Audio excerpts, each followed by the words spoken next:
Carbon capture and storage is, or at least should be, an important issue for Canadians because governments are spending enormous amounts of taxpayer money subsidizing it. The Oil Sands Pathways Alliance project, for example, will have roughly two-thirds of its $16.5 billion budget paid for by the Alberta and Canadian governments.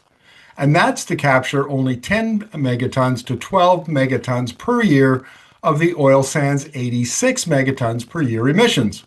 Is the technology ready? Can it scale? These are some of the questions I asked Sverra Alvik of Norwegian risk management firm DNV about his company's new report, Energy Transition Outlook, CCS to 2050. Welcome to the interview, Sverra. Thank you. Thank you. Pleasure. Well, look, this is a very interesting report because Canada is in the midst of a big debate over carbon capture and storage for the Alberta oil sands. And it's a very emissions intense sector of the economy, 86 megatons per year, which is about 27, 28% of the national total. Sorry, no, that's not correct. It's about 12, 13%. I almost got my numbers wrong there. Your report deals with CCS at a global level. Maybe just if you could summarize the report for us, please. I can. And DNV has been providing forecasts of how we see the energy transition unfolding now for 8 years. And carbon capture and storage has always been part of that since the start. But this is the first dedicated report where we go more in depth on the importance of CCS or CCUS in globally and in the various regions of the world. The main thing we see is that we are now at about a tipping point or an area, a time where CCS is about to take off globally. We've had CCS for decades, and obviously the oil and gas industry has been the main user of that with enhanced oil recovery for that period. And that will still continue in that industry, but it's also now happening in a lot of other industries.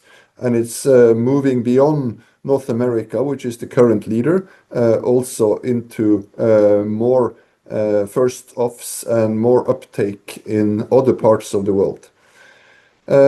Towards 2030, we expect a quadrupling of global CCS capacity.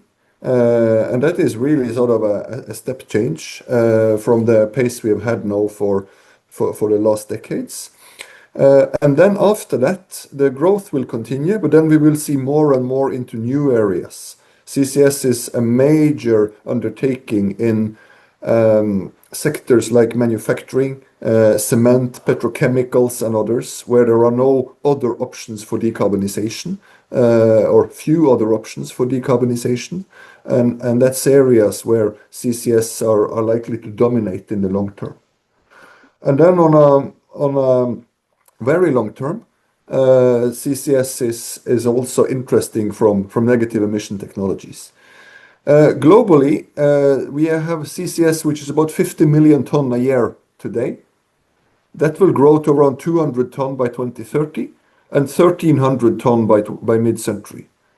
Is that a big or a small number? Well, it's a big number, but it's a moderate impact for the global decarbonization. About 6% of global emissions will be captured by CCS in mid-century.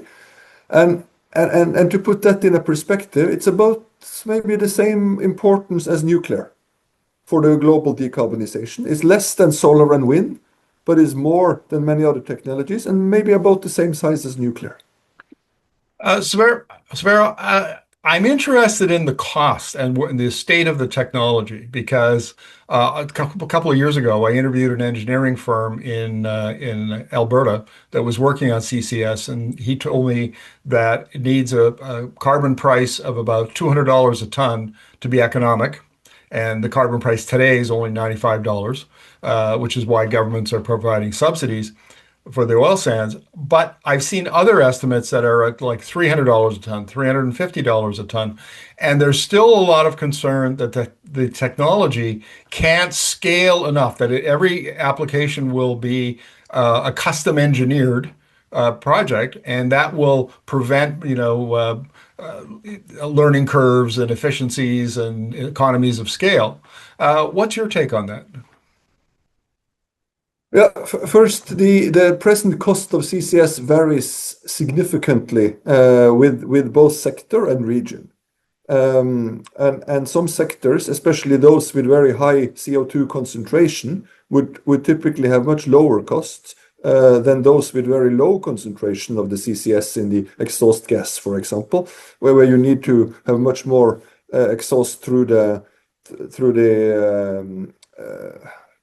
pipes in order to capture the same amount of CO2. We are, I would say, moderately optimistic in the terms of costs. In the short term, we expect about a 14% cost reduction in average for the next 5 years. And towards 2050, we expect around 40% cost reduction from where we are today.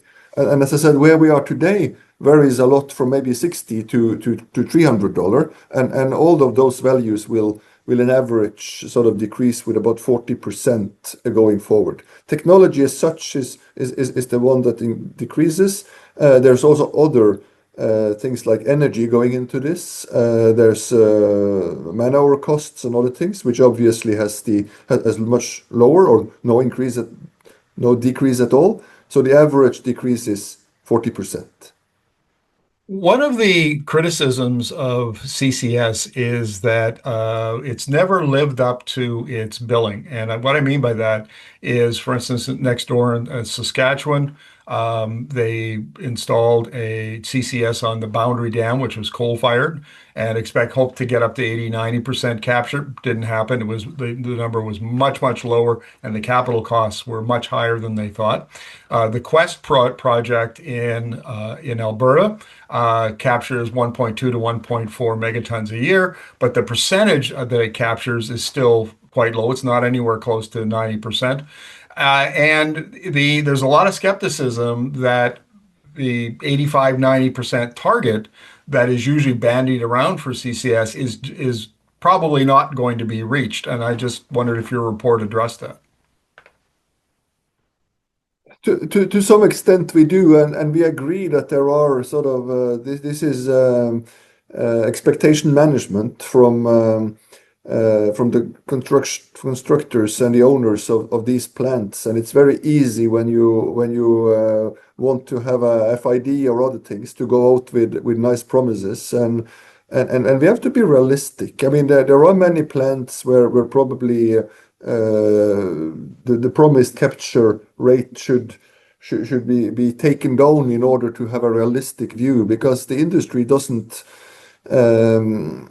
benefit from promising one thing and delivering something else. So we see the same. It's not something you can cheat on. The actual amount of CO2 is both reported on. CO2 capture is both reported on and scrutinized from skeptic audience. So this is something we see, and probably things can be improved over time when you learn more and you also have a more realistic and agreed view on what is the likely uptake here. Well, earlier on in the interview, you mentioned CCUS, which is carbon capture, utilization, and storage. And there's some of that goes on, and China, for example, is making some products, soap or whatever, cloth maybe, materials out of captured CO2. And I think if you're going to justify the very high cost of CCS, CCUS makes a certain amount of sense. But what we're seeing in Canada is all of the projects are designed to bury it in the ground in old oil reservoirs or whatever it is. And I'm wondering what you think of that, and if we're seeing different approaches in other countries where they are, in fact, planning to use that captured carbon and make stuff out of it. I always write, if I use CCUS, I have a big C, a very small U, and a big S. And that is to illustrate that the U will always be much smaller. I think we talk of 1 to 2 orders of magnitude difference. So you would rarely, if ever, be able to use 10% of the CO2 you capture for something, but probably more than 1%. The biggest taker of the or the biggest utilizer of CO2 is probably if you want to make synthetic fuels where you need the C molecule or the carbon molecule. And that is something which could be considerable in shipping and other areas. You need to be careful with where you get the carbon from, so you don't sort of double count the emission savings. But that's probably the industry where you could see sort of million ton type of use of CO2.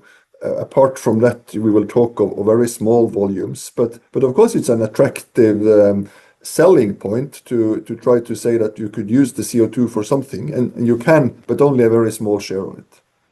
Let's go back to the oil sands now, because of course this will be of most interest to our audience. And the Pathways Alliance, which is a group of 6 oil sands producers, it's almost all of the oil sands production. They put forward a project which they're already working on called, well, it's the Pathways Alliance project, but they plan to capture 10 to 12 megatons of CO2 per year by 2030, and then they're going to put it in a pipeline and ship it down south to near a town called Cold Lake, and then they'll bury it underground, store it underground. And where I'm going with this is the cost, because the oil sands alone is 86 megatons a year. It's going to cost $16.5 billion to do 10 megatons. And they've said that the whole project will be like to get 80 or 90% of 86 will likely be $50 billion. And I have to tell you, Sverra, I'm really skeptical. I think this is more like $100 billion dollar project. It's one of those huge mega projects that you go in, you hope that it's going to be low, and then it turns out to be double or triple what you originally projected. And I'm wondering if that gets addressed by your report. The doubling of or the higher costs for mega projects like this than were anticipated. I mean, when we calculate costs in the model, we try to take all the experience we have from present projects into account, and we do see that CCS projects, as a lot of others, tend to run with over budget, and that is something we take into account and try to sort of not buy the optimistic promise from whoever builder there is. So I don't know this project in any detail, but what you explain is a familiar thing that cost overrun for projects is common and something we probably should expect rather than deny. Another interesting wrinkle to this is the industrial emitters carbon tax in Alberta and Canada generally. Because the industry 10 years ago was a big proponent of an industrial carbon tax. And so that tax is now up to $95 a ton. But what's interesting, because your report says that policy certainty and regulatory certainty is really important for CCS to go forward. And so 2 things here I want to make the point for our audience. One is the industry has called for the elimination of the industrial emitters carbon tax. So that would be a softening of regulatory support in Alberta. And two, this is not generally well known, but the market in Alberta is such that it's like the old the existing European trading system, where years ago there were too many free credits, and the effective price of the carbon tax was too low, and so it really didn't do much. Well, the headline price in Alberta might be $95, but because of these, too many free credits and other practices, the actual price is only about $25 a ton. which would not be enough to motivate anybody to do anything, just buy more emissions credits. To what extent are properly functioning carbon markets and carbon tax schemes important to the adoption of CCS? It is, but it does depend on sector. For some sectors, I think hydrogen production, blue hydrogen production, we expect that you could relatively safely expect also CCS to happen without a strong policy requirement or a strong carbon tax for it. While for other sectors, cement, petrochemicals, for example, this would never happen if there is not either a very high carbon price, and then we talk of sort of $150, $200, or a mandate. And that's obviously the other way around this is to say that well, you have to do it if you want to deliver, or you could have sort of the buyer take on this. If you are to deliver to cement to the government, then we will only buy green cement. So it's sort of you have various tools in the toolbox of the regulators, and they should be adapted to what you want to achieve. And this could be a carbon price, it could be a mandate, it could be sort of a green mechanism for things you want to purchase, and other things. And the free allowances, I guess, or whatever you call them in Canada, I guess you have a plan that they over time should be phased out. So that over time they expect the polluters are expected to pay the full price of this. And then of course it's a huge difference of whether it's 25 or $95, and suddenly it's profitable in itself. A lot of the existing CCS in enhanced oil recovery is profitable. And that's why it happens, because it's been historically and traditionally very little regulation. That's in North America in particular, I would say. Well, Sverra, thank you very much for this. It's been very insightful, and really appreciate you coming on today. Thank you, and have a good day.